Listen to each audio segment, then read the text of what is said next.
Salam değerli izləyicilər, vətəndaş 2000 manatdan lotereya oynayıb və yekunda o həmin məbləği ona verməyiblər və xüsusən bunu lotereya oynayan dost tanışınıza göndərin və burada üstəgəl işarəsinə vuraraq kanalımıza abunə olun. Dəyərli izləyicilər, hadisə Yevlaxda baş verib. Rayon sakinləri arasında aylıq 1000 manatdan lotereya oynayan şəxslərdən biri 1993-cü il təvəllüdlü Devran İsmailov bütün pulları toplayaraq özünə götürüb.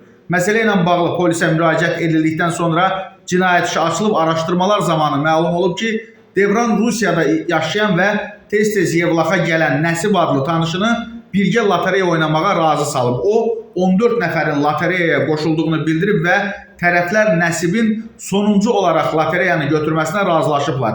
İki yerə, yəni 15-16-cı yerlərə lotereyada yer alan Nəsib 14 ay boyunca 28.000 manatı Devrana göndərib. 14 ay tamam olandan sonra Nəsib öz növbəsində 2 dəfə 14.000 manat olmaqla pul götürməli olub. Lakin Devran pulları ona verməyib və qarşı tərəfin şikayətindən sonra Devran həbs edilib. O istintaq müddəti ərzində pulların 11.000-ni zərər çəkmişə qaytarıb, həmçinin də müqavilə ilə 17 ay boyunca hər ay 1000 manatı da ödəyəcək. Yevlax rayon məhkəməsi Devran İsmailovu Cinayət Məcəlləsinin 178.2.4-cü maddəsi ilə təqsirli bilib və ona 3 il azadlığın məhdudlaşdırılması cəzası verilib və üzərinə elektron qolbaq yerləşdirilib. Dəyərli izləyicilər, hətta tanıdığınız insanlarla belə olsa lotereya oynayarkən diqqətli olmağınız lazımdır.